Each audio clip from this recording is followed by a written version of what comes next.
नमस्कार दोस्तों PCS academy में मैं आप सभी लोगों का स्वागत करता हूं। और दोस्तों हम लोगों का इकोनॉमी का लेक्चर चल रहा था। आज की डेट में हम दूसरा लेक्चर देखेंगे और ग्रीन वित्त यानी ग्रीन फाइनेंस से आगे चीज़ों को देखेंगे। और जैसे ही पीडीएफ दो तीन लेक्चर के बाद में कंप्लीट हो जाएगी तो आप लोगों को बीओ मेंस के ग्रुप में मिल जाएगी। वीडियो अच्छा लगता है तो वीडियो को लाइक कर दीजिएगा। देखिए, ग्रीन फाइनेंस का अर्थ क्या होता है, इसका आशय क्या होता है, अधिकांश तौर पर क्या होता है, सतत विकास परियोजनाएं और उपायों में वित्तीय निवेश का प्रवाह करना जिससे अधिक स्थायी अर्थव्यवस्था हो सके। जो सस्टेनेबल इकोनॉमी है उसका विकास प्रेरित होता है।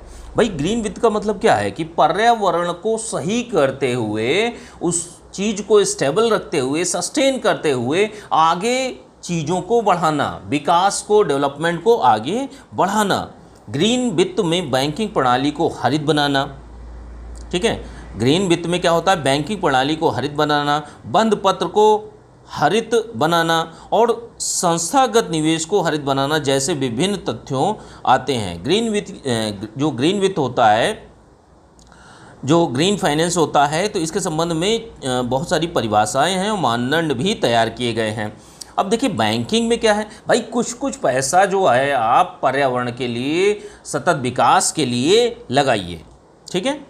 इसके साथ में क्या है कि जैसे आर्थिक विकास को प्रभावित करने वाले कारक कौन कौन से हैं, तो आर्थिक विकास को प्रभावित करने वाले जो घटक हैं उनको दो भागों में वर्गीकृत कर सकते हैं। कि जैसे पहला है अनार्थिक।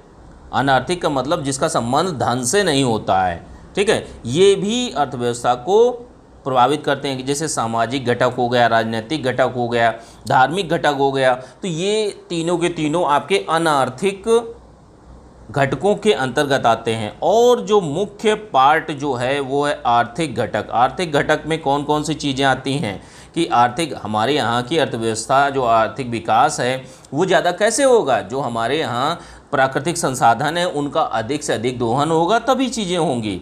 जो हमारे यहाँ श्रम शक्ति व जनसंख्या है, अगर हम कुशल जनसंख्या का कुशलता से उपयोग करेंगे तभी हमारी अर्थव्यवस्था आगे बढ़ेगी।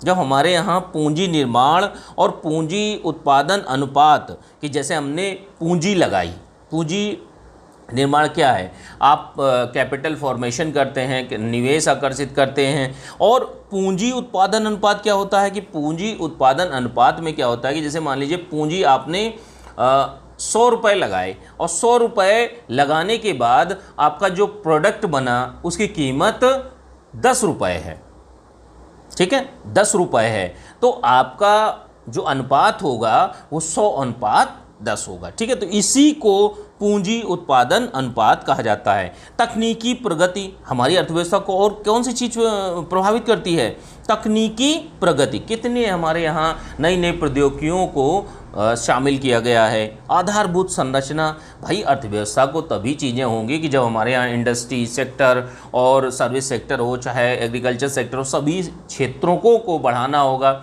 और सभी का योगदान अर्थव्यवस्था में लाना होगा। अगर आप सोच कर देखिए कि सर्विस सेक्टर ही बहुत ज़्यादा आगे बढ़ता रहा और एग्रीकल्चर सेक्टर पीछे रह गया तो वो भी दिक्कत करेगा। तो आर्थिक विकास सभी को समान रूप से ट्रीट करते हुए जो हमारा डेवलपमेंट है उसको आगे बढ़ाना, ठीक है।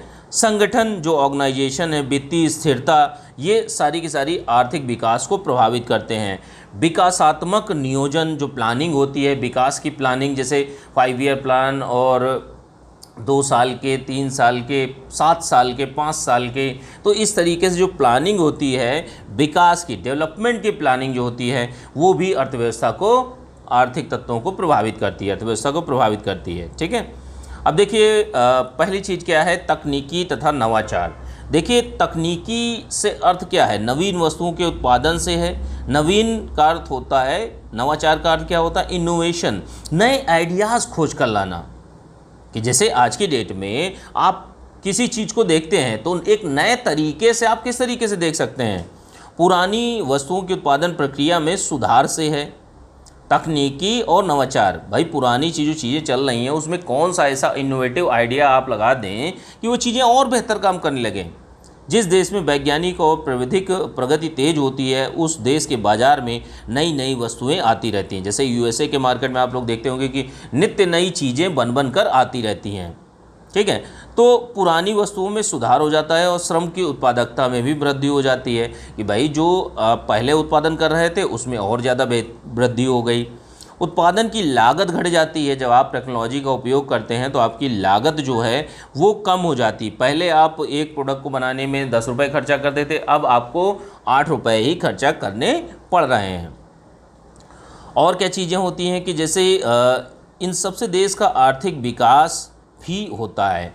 जिन देशों में तकनीकी नवाचार वैज्ञानिक प्रगति धीमी है तो वहाँ का आर्थिक विकास भी धीमी गति से ही होता है। उत्पादन की जो विधि है उसमें परिवर्तन तकनीकी प्रगति कहलाता है। ठीक है, तो जो एक टेक्नोलॉजिकल प्रोग्रेस है, ठीक है, तो उसमें अगर आपको चेंजेस चाहिए तो आपको टेक्नोलॉजिकल बेसिस पे अगर चेंजेस करेंगे तो आपका उत्पादन बेसिस पे भी परिवर्तन आएंगे, जिसका तात्पर्य होता है न केवल उत्पादन प्रक्रिया में उन्नत तकनीक का प्रयोग करना, इसके साथ साथ में तकनीकी संबंधित संगठनात्मक ढांचा होना चाहिए, मानव कुशलता होनी चाहिए, आपके पास कुशल मानव श्रम होना चाहिए और तकनीकी से संबंधित सूचनाओं से भी है। ठीक है, तकनीकी प्रगति के लिए कुशल उद्यमी होने चाहिए, अधिक विनियोग यानी अधिक से अधिक धन, शोध और विस्तृत बाजार की अपेक्षा की जाती है। अब इसके बाद दूसरा जो चीज़ है वो है आधारभूत संरचना। तो जो इंफ्रास्ट्रक्चर होता है ये भी आपका योगदान देता है जो आपका अर्थव्यवस्था है उसमें।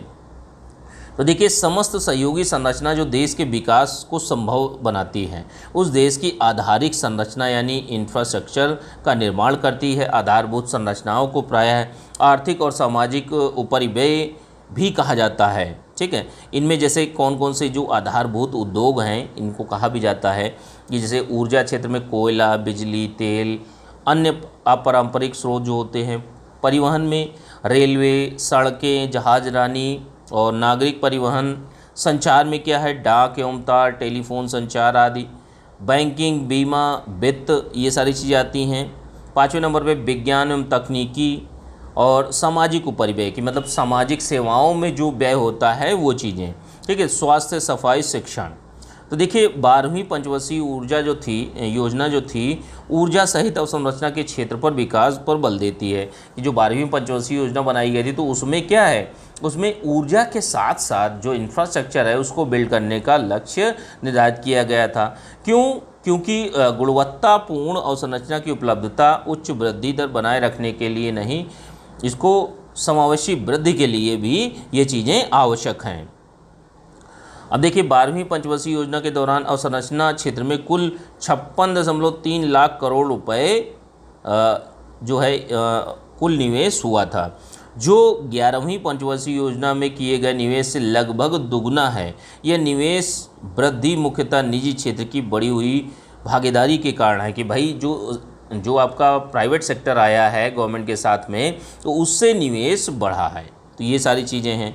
अब देखिए आर्थिक विकास की अवस्थाओं को अब हम लोग देखेंगे। ठीक है, तो इन चीज़ों को आज की डेट में यही लेक्चर रखते हैं। अगले वाले लेक्चर में हम लोग आर्थिक विकास की जो अवस्थाएं हैं उनको अब हम लोग देखेंगे। 1 या 2 लेक्चर में आपका ये पूरा का पूरा चैप्टर कंप्लीट हो जाएगा। ठीक है, तो अच्छे से आप लोग चीज़ों को करते रहिए, पढ़ते रहिए और इसकी पीडीएफ दोस्तों जैसे ही आपका यह पीडीएफ पूरी कंप्लीट हो जाएगी पीडीएफ बीओ मेंस के ग्रुप में मिल जाएगी। ठीक है, छोटे छोटे वीडियोज़ में समझने में आपको आसानी रहती है, चीज़ों को ग्रैब करने में आसानी रहती है। ठीक है, ज़्यादा लंबा हो जाएगा तो आप भी उसको स्किप करने लगते हैं, पढ़ते नहीं हैं, तो ये भी समस्याएँ हैं। ठीक है, तो छोटे छोटे वीडियोज़ को आप अच्छे से देखने का प्रयास करिए। ठीक है, तो अगले वाले लेक्चर में हम लोग आर्थिक विकास की अवस्थाओं को एक एक करके देखेंगे। ठीक है, चलिए ठीक है, थैंक यू देखने के लिए।